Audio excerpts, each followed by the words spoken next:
Meninas, sejam bem-vindas para mais um vídeo tão esperado de vocês que me acompanham lá no Instagram, no caso. Eu vou deixar meu Instagram aqui pra você ver o porquê que esse vídeo foi tão pedido lá no meu Instagram. Eu tenho uma cicatriz enorme no meio da minha barriga. E lá no meu Instagram eu boto fotos de biquíni que aparece a minha cicatriz. Eu gravo stories no dia a dia mostrando a minha cicatriz quando eu vou pegar sol. E com isso várias pessoas ficam: Vitória, que cicatriz é essa? O que é isso no meio da sua barriga? Eu tenho a minha cicatriz, eu não amo a minha cicatriz, mas se eu tirar uma foto, se eu gostar da foto e quiser postar, eu não vou deixar de postar só porque eu tenho uma cicatriz. Inclusive, há um ano atrás eu postei uma carta aberta contando o meu primeiro relato da minha cicatriz e com isso eu ganhei muitos seguidores. Várias pessoas que também têm cicatrizes, inclusive a mesma cicatriz, começaram a me acompanhar. Então eu acho importantíssimo o meu relato em vídeo pra explicar pra vocês, até mesmo pra galera que é nova. Então vamos lá. Vou mostrar minha cicatriz pra vocês. Ela tá bem escura agora, por conta que eu tô pegando muito sol. Acabei de chegar da praia, ó o cabelo praiano. E aí ela fica bastante escura mesmo passando protetor. Mas vou mostrar pra vocês, óbvio, ó. Essa é a minha cicatriz. Sim, olha o tamanho dessa cicatriz. Não é fácil, tá? Não é fácil ter essa cicatriz. E eu vou contar pra vocês agora a história do que me causou essa cicatriz. Dia 23 de março de 2020, eu fui pro hospital fazer a minha cirurgia de apendicite. Sim, essa cicatriz é uma cicatriz de apendicite. Mas voltando tudo, eu já vinha de 2 crises de dores estomacais, né? Que pra mim eram gases, porque eu sempre sofri muito com gases. E aí a minha primeira, eu tomei um remédio de gases, passou. Na minha segunda eu fui até no hospital, sendo que clínica da família, né, meus amores? Porque eu não tenho plano de saúde. E aí tava muito cheio e o atendimento péssimo. Eu falei, nossa, eu vou comprar um remédio forte pra gases que deve ser a mesma coisa. Eram dores insuportáveis, mas o remédio de gases passou. Até que teve essa terceira vez, que foi quando eu comi bastante fritura. E aí me atacou automaticamente. Foi eu terminar de comer a fritura que me bateu a crise de dor na barriga. E aí eu fiquei de cama, assim, muito mal, não aguentava ficar em pé direito. E eu mandei mensagem pro meu pai tava no trabalho. E eu falei, pai, compra pra mim o remédio pra dor na barriga. Eu já tinha essas crises, então eu pensava que meu pai saberia o remédio que eu tava falando, mas o louco do meu pai pensou que eu estava dizendo que eu tava com dor de barriga, diarreia, caganeira. E aí ele foi, pediu pro menino entregar aqui em casa pra mim, e aí o menino falou, olha, você toma 2 comprimidos. Eu falei, beleza, tomei 2 comprimidos. O que acontece? Eu já tava toda travada por dentro, eu pensava que era gases, e aí eu tomei 2 remédios de diarreia pra prender a porra toda. Desculpa o palavrão, mas enfim, eu fiquei empedrada por dentro. Já tava com a crise de dor, depois eu vim com 2 remédios tampando tudo, eu fiquei entupida, parecendo pedra, dura. Tu botava assim a mão na minha barriga, tu sentia pedra. E foi uma dor insuportável, mas isso era de noite. E aí eu falei, vou esperar amanhecer o dia, se eu não melhorar, vou pro hospital. Até que na madrugada eu não encontrava uma posição que me causasse menos dor. Uma posição. Eu virava pra um canto e pro outro e não aguentava de dor. Até que eu pensei, vou tentar soltar um pum, porque na minha cabeça eu ainda estava com gases. Só que gases surreais de uma maneira que eu nunca havia sentido. E aí eu fiz muita força, gente, juro, parecia que eu ia cagar, de tanta força que eu fiz. E saiu um pumzinho michuruco. Quando saiu esse pum, eu só não morri porque Deus foi muito fiel comigo, porque eu pensava que eu ia morrer. Eu tava sozinha dentro do quarto. E, gente, juro, a minha barriga parecia que tinham dado um tiro no meu intestino. Juro pra vocês. É que amanheceu o dia, não sei como eu consegui dormir. que eu passei a madrugada toda rolando de um lado pro outro, chorando de dor. Pra vocês terem noção, eu fui no banheiro, me joguei no chão do banheiro, porque eu não aguentava nem sentar pra fazer xixi, mas eu tava com vontade de fazer xixi, eu não aguentava nem botar o xixi pra fora. Fui pro hospital, passei o dia inteirinho no hospital, era início de pandemia, então no hospital a gente não podia nem ficar perto do doutor na hora da consulta, então a médica ficava lá e eu ficava aqui na porta, não podia acompanhante, e eu era menor de idade, eu tinha 16 anos, E aí a médica pensou também que era gases, tanto que ela me passou Buscopan. Até porque eu tinha relatado pra ela que eu já tive crises de dores outras vezes, mas eu tomei remédio de gases e tinha passado. Como era pandemia, todo o tratamento era muito assim por alto. Você contava, ela te passava o remédio e você ia embora. Só que eu esperei tanto no hospital que ela encostou o dedo na minha barriga, ela fez isso aqui, ó. O dedo dela parecia que tinha causado um buraco. Eu gritei de dor. E aí ela falou, não, isso não é normal, vou ter que te encaminhar para outro hospital. Fiz exame de urina, descobri que eu tava com infecção urinária, ou seja, eu tava toda cagada. Foi só a misericórdia de Deus mesmo pra me manter de pé, me manter viva até hoje. E aí, ok, eu falei, meu Deus do céu, fiquei desesperada. Gente, uma ambulância foi me buscar, uma ambulância. Eles me prenderam na maca dentro da ambulância, que eu chorava, desesperada, falando, meu Deus, eu vou morrer, eu vou morrer. Cheguei no hospital, eu tive que fazer meu segundo exame de sangue, meu segundo exame de urina. A minha urina estava laranja neon. Eu tava com muita infecção urinária e eu não havia percebido em casa odor forte e tonalidade forte de xixi. Mas eu tava com uma infecção urinária fortíssima.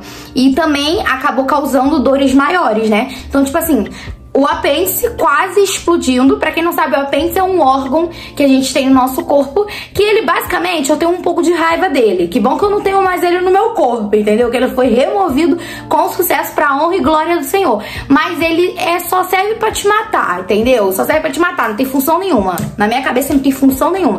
Ele vai inflamando, né, ao ponto de explodir por má alimentação, por falta de água. Tudo isso vai deixando ele inflamado, aí, ó, chega uma hora que bum! E quando ele explode, é muito provável de morte. Mas tem várias pessoas que já operaram o apêndice estourado e ainda estão vivas. Mas assim, é tenso demais cirurgia de apêndice. Dormi no hospital, cara, eu nunca tinha sido internada na minha vida. Me colocaram numa sala amarela que só tinha idoso e gente mais velha. E eu passei pelo plantão da madrugada. E não existe plantão mais triste do que o plantão da madrugada dos hospitais públicos. Não existe. As enfermeiras, elas tratam muito mal os pacientes. Como eu falei pra vocês, eu tava numa sala de idosos. E pra mim, os idosos são os mais prejudicados, porque eles tratam os idosos de qualquer jeito. Na hora de trocar fralda, os idosos cheios de dor, eles saem pegando, jogando de qualquer jeito na maca, trocando a fralda. Foi horrível. E eu não podia ficar com nenhum acompanhante ali nas primeiras horas, então eu chorava muito. A mulher arrombou o meu braço pra poder achar a veia pra colocar o acesso, me deixar no soro. Ela arrombava, ela rodava a agulha aqui pra tentar achar a minha veia. E ela ainda virou pra mim e falou, nossa, sua veia é muito difícil de achar, hein? E eu chorando, desesperada, sem saber o que tava acontecendo comigo. Aí eu só sabia chorar. Até que meu pai chegou. Vem outro caso, gente, hospital público, pelo amor de Deus, gente, olha, não tinha lugar pra acompanhante sentar no quarto, do lado da nossa cama lá, né? Então meu pai ficou em pé, ele passou a madrugada em pé, acabado, porque meu pai trabalha muito, ele tava exausto do trabalho, tinha passado o dia inteiro comigo no hospital e teve que ficar comigo de madrugada lá no hospital. Minha mãe trabalhava na época, ela pegava às 7 horas da manhã no trabalho dela e ela era iniciante e tava precisando muito desse trabalho. Então ela não podia faltar, sabe? E lá no hospital não tava podendo ter visita. Quem entrasse tinha que ficar comigo naquele período de 12 horas, sabe? De noite até amanhã e de manhã até a noite. Um desses dois turnos. Não podia, vou entrar, vou falar com ela, mesmo sendo a mãe. Não podia. Se entrasse, ia ter que ficar até o outro dia comigo lá.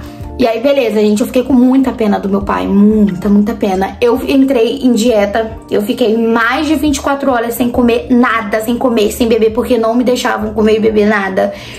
E aí, teve uma hora que eu falei, pai, tenta deitar aqui na ponta da cama, assim, perto dos meus pés, apoia um pouco ali a parte de cima, tenta dar um cochilo. A enfermeira brigou com ele, falou que o acompanhante não podia ficar, sendo que não tinha um banquinho miserável pro meu pai sentar, não tinha. Até que a acompanhante de uma idosa que tava do nosso lado tinha um banco, e ela viu o estado que tava o meu pai, e emprestou o banco dela, que ela trouxe da casa dela, pra ela sentar lá. Emprestou pro meu pai poder tirar um cochilo. Foi um anjo, entendeu? Um anjo. Chegou no outro dia, eles me colocaram pra fazer bem cedinho um exame de tomografia. Então me deram 2 copos de água e falaram que eu não podia vomitar. de jeito nenhum, que eu tinha que beber os 2 copos logo e eu não podia vomitar. E aí eu fiquei tensa porque eu falei, meu Deus, eu sou totalmente sensível a enjoo, a vômito. Mas aí eu consegui beber tranquilo, não consegui andar de jeito nenhum. Eu precisava de ajuda. Eu andava assim no hospital pra poder ir no banheiro, porque as enfermeiras não me ajudavam de nada, ó. Eu tinha que ir carregando o bolso de... a bolsinha do soro. Eu andava assim, ó, porque quem tá com apêndice, quem já teve sabe, que a gente não consegue andar reto. A gente andava assim, ó, mancando, porque doía muito. Se esticasse, doía mais ainda. Então, meu pai me ajudava a ir no banheiro. Não tomei banho no hospital nessa primeira 24 horas de manhã, né? As enfermeiras vão dar banho e eu não tomei porque as enfermeiras tratavam muito mal e eu fiquei com muito medo de pedir pra elas me ajudarem a tomar banho. Elas não vieram até a mim perguntar se eu queria tomar banho e eu mesma que não ia falar que eu queria tomar banho, porque eu nem gosto de banho. Que dirá tomar banho no hospital com a enfermeira doente me dando banho. Não, falei, não vou tomar banho. Ok, fiz o exame de tomografia e descobri que eu estava com apêndice em tempo de explodir. Se eu não fosse pro hospital na noite anterior, provavelmente eu estaria morta. Deus é tão fiel na minha vida, porque só de você assistir jornal, vocês já veem como é difícil fazer cirurgia em hospital público. Teve uma fase que tava difícil conseguir fazer exame de Covid, exame de sangue, que você precisava esperar por 1 mês pra conseguir marcar pra ir fazer. E eu consegui fazer cirurgia em horas. Fiz o exame, deu o resultado e apareceu a vaga pra me fazer a cirurgia. Foi muito Deus. Porém, eu chorava e rezava muito pra Deus, pra que eu não precisasse fazer cirurgia, porque eu tinha muito medo de fazer cirurgia. Muito medo. Até que eu me contentei, né, que não tinha outra opção. E fui. Eu passei por uma cena horrível, que isso tem gravado na minha cabeça, que foi aquela cena de filme, sabe? O corredor todo claro do hospital. Aí bem lá no fundo tá uma pessoa que você ama, que no caso era o meu pai, que tava comigo no hospital. Aí eu vi meu pai bem lá no fundo, dando tchau pra mim, chorando, e as portas do corredor se fechando, e tudo ficando branco. Tava enxergando isso, e eu chorando muito, sozinha. Já tava traumatizada com o jeito que as enfermeiras estavam tratando, mas era o período da madrugada, juro. Com essa minha experiência desses dias internada no hospital, eu não consigo entender o que esse povo, essas enfermeiras que trabalham de madrugada tem. Não é possível. Não é possível, de verdade. As da manhã, comigo, elas sempre foram um amor. As de madrugada, né, de noite de madrugada, juro, elas iam trabalhar com trem no corpo, não é possível. E não era só eu, tratava todo mundo mal, sabe? Claro que eu não posso generalizar, tô dizendo do hospital onde eu tive, baseado nas minhas experiências. Fui pra sala de cirurgia. Tava eu e mais um garoto que também ia passar pela mesma cirurgia do que eu. Entrei na sala, pra vocês terem noção, foi uma médica, mulher, que fez esse estrago comigo. Essa cirurgia, gente, ela é uma cirurgia muito sensível, muito. Porém, como o meu apêndice ainda não tinha estourado, era, entre aspas, mais tranquilo. Pior é quando o apêndice já explodiu, porque a pessoa tá literalmente ali em tempo de morrer, sabe? Mas eu fiquei muito triste quando eu soube que era uma mulher. Ela me dopou, né? Botou um negócio na minha veia. Inclusive, foi um médico que começou a falar comigo. Eu tava com as unhas pintadas. Pra vocês terem noção, eu tava com o resto de maquiagem, porque na madrugada que eu tomei aquele remédio de dor de barriga, que eu tava passando mal, eu tava gravando vídeo de maquiagem. Eu senti tanta dor que eu não consegui nem lavar o rosto, não consegui tomar um banho. Eu fui pro hospital com maquiagem. Eu tava com as unhas pintadas. E aí o médico virou pra mim e falou: da próxima vez você tira o esmalte. Eu olhei assim pra cara dele e ele já tava me dopando, né? E aí eu rezando pra Deus me apagar logo, porque caralho, como assim da próxima vez você tira o esmalte, gente? Eu com 16 anos, desesperada que eu tava indo operar, sem ninguém da minha família por perto, porque não podia, desesperada, pensando que eu ia morrer, o cara vem reclamar do meu esmalte. Eu sei que é necessário, né, as unhas ficarem sem esmalte, porque eles conseguem perceber várias coisas através da nossa unha. Mas como assim da próxima vez você tira o esmalte? Tipo, me dando uma bronca. Sério, tá me dando uma bronca por causa disso? Tu acha que eu fiz propositalmente? Que eu saí de casa sabendo que eu ia operar? Aí eu acordei, eu já estava em outra sala com meu pai do meu lado, já tava operada, não tinha noção do que tinha acontecido comigo, só sentia uma pressão muito grande na minha barriga. E aí eu demorei bastante tempo pra poder ver os pontos. Na verdade, só vi os pontos no outro dia. Quando eu cheguei no outro dia, a menina que cuidou de mim no hospital, que os meus pais pagaram ela, que ela cuidou de mim desde criança, então os meus pais pagaram ela pra ficar comigo no período do dia, lá no hospital. Ela que limpou meus pontos, ela que me deu banho, ela foi outro anjo que Deus mandou pra cuidar de mim. Ela dava comida na minha boca, tudo certinho, de modo que eu não tive dependência alguma de enfermeiro. Nenhuma dependência, porque ela cuidou muito bem de mim. Eu vi os pontos e na minha cabeça eu não me preocupei com aquilo. Eu só fiquei com muito medo dos pontos explodirem, sabe? Soltar. Porque eu tava com muito medo de ter que voltar pra sala de cirurgia pra dar ponto pra fechar de novo. Então eu só fiquei preocupada com isso mesmo, sabe? Não pude receber visita nenhuma porque tava no início da pandemia. Pra vocês terem noção, o uso de máscara ainda não tava obrigatório. Então tava bem no início da pandemia, mas já não podia visita. E eu doida pra ver todo mundo que eu amava. Todo mundo estava descobrindo, né, que eu tinha operado, queriam me visitar, mas eu não podia receber ninguém. E eu saí do hospital, fiquei longos dias lá. Longos não, depois da cirurgia eu fiquei mais 2 dias. E eu só fiquei mais 2 dias porque no segundo dia a enfermeira virou pra mim e ela falou assim, a gente vai mudar a sua dieta, porque eu tava em dieta de líquido.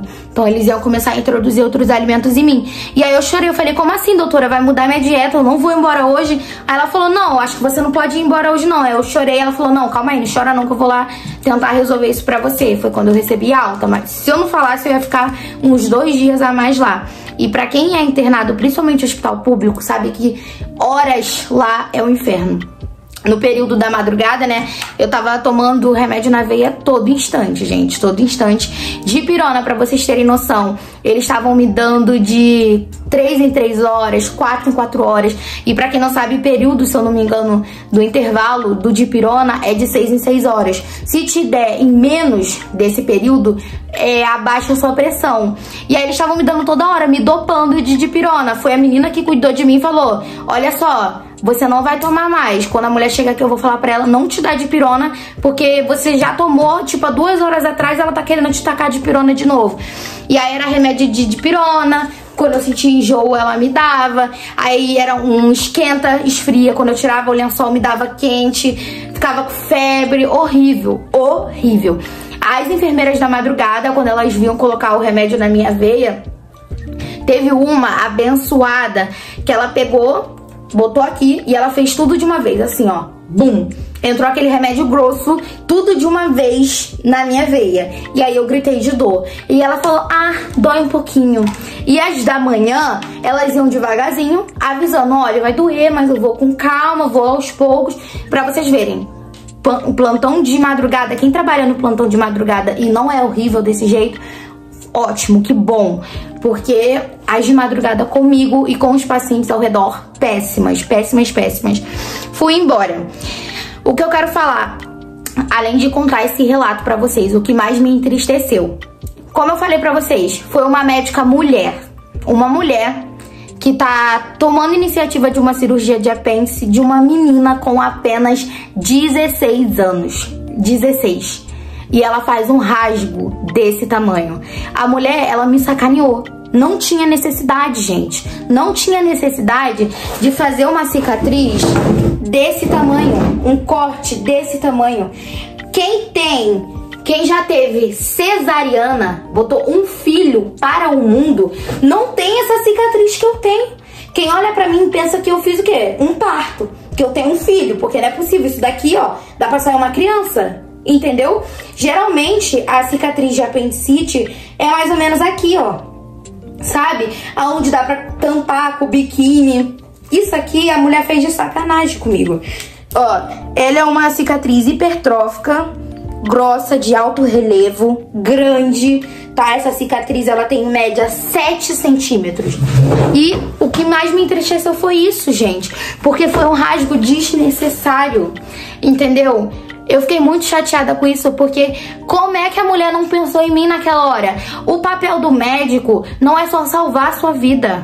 Mas quando você tá fazendo uma cirurgia de uma menina com 16 anos, sabe, nova, que tem tanta coisa pra viver, ela não pensou que ela poderia estar destruindo a minha autoestima. Salvou a minha vida, mas ela poderia estar acabando com a minha autoestima, que é quase a mesma coisa de perder a vida. Porque quem vive a vida sem autoestima, cabisbaixo, se escondendo o seu corpo, não é feliz.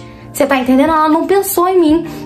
E isso acabou comigo por dentro. Inclusive, eu aposto que se fosse um médico homem, muito provável que ele pensaria em mim. Porque o médico, ele é homem, ele fala, poxa, ela é menina. Sabe? Para uma mulher, o corpo dela diz muita coisa na autoestima dela. Por que a gente vai fazer um rasgo de 7 centímetros no meio da barriga? Ela comeu o meu umbigo todinho. Eu recebi 3 pontos dentro do umbigo. Lá no fundo do meu umbigo, ela botou ponto. Sem necessidade. Tanto que quando eu voltei, uma semana depois da minha cirurgia, pro hospital para eles retirarem os pontos, eu chorei tanto, a médica me machucou todinha para tirar os pontos, porque tava muito fundo dentro do meu umbigo. E ela mesmo falou, meu Deus, quem foi que fez a tua cirurgia? Não tinha necessidade de dar ponto dentro do umbigo. Sabe? Então, acabaram comigo ali, salvaram a minha vida, graças a Deus, eu sou muito grata a Deus por isso, eu não tô reclamando jamais. Só que isso machuca, porque como é que eu vou ter uma autoestima, gente, com uma cicatriz desse tamanho? Eu tive a escolha de expor pra internet, porque eu não gosto de ficar me escondendo. Eu não gosto de, tipo assim, deixar de ir à praia, que é uma coisa que eu amo, porque eu tô com vergonha do meu corpo. Independente, eu vou, eu curto, apesar das pessoas ficarem me olhando, igual hoje. Eu olhava assim pro canto, estavam me olhando pra cicatriz, porque não tem como não olhar, gente. Eu tenho um rasgão no meio da minha barriga. Aqui foi aonde eu tive o acesso do soro, né? E eu tatuei, ó, foi minha primeira tatuagem. E ainda se vier noites traiçoeiras, se a cruz pesada for, Cristo estará contigo. Que é o meu louvor do padre Marcelo Rossi, né? Eu escutei muito na fase de recuperação da minha cirurgia. E tocou muito em mim. Eu falei, a minha primeira tatuagem vai ser aqui, porque foi aonde teve meu acesso com o trecho desse louvor que representa a minha vida toda. Essa é a história da minha cicatriz. Eu faria alguma coisa assim pra cobrir a minha cicatriz. Eu já fiquei meses, desde 2020 na verdade, eu venho tentando aceitar a minha cicatriz. Tanto que teve um tempo que eu me coloquei no papel de me achar errada por não conseguir aceitar a minha cicatriz. Não consigo, sabe? Eu não consigo aceitar a minha cicatriz 100%. Eu tiro foto, sabe? Mas quando eu vou na praia, eu percebo o quanto que eu sou insegura com essa cicatriz, sabe? O quanto que ela não me faz bem. Eu tenho planos futuros, não sei se eu faria uma tatuagem pra cobrir, se eu faria uma cirurgia pra poder... Existe, sabe? Cirurgia pra refazer a cicatriz. O cara vem, tenta fazer uma cicatriz menor. Não sei, só sei que se eu tiver oportunidade mais pra frente de fazer algo que pelo menos disfarce, eu vou fazer. E eu sou muito grata a Deus pela vida que Ele me deu. Dia 23 de março é um aniversário pra mim, o meu segundo aniversário, minha vida nova. E é isso aí, essa é a história da minha cicatriz. Não é um vídeo que vocês vão gostar, tipo, nossa, amei esse vídeo, mas tô abrindo meu coração aqui com vocês. Achei super necessário, porque cada vez mais que eu for crescendo na internet, eu não vou deixar de mostrar o meu corpo e vou receber cada vez mais mensagens sobre isso, né? Então, tá aqui o relato, tá bom? Fiquem com Deus, não se esqueça de me seguir no Instagram. Um super beijo e até o próximo vídeo. Tchau!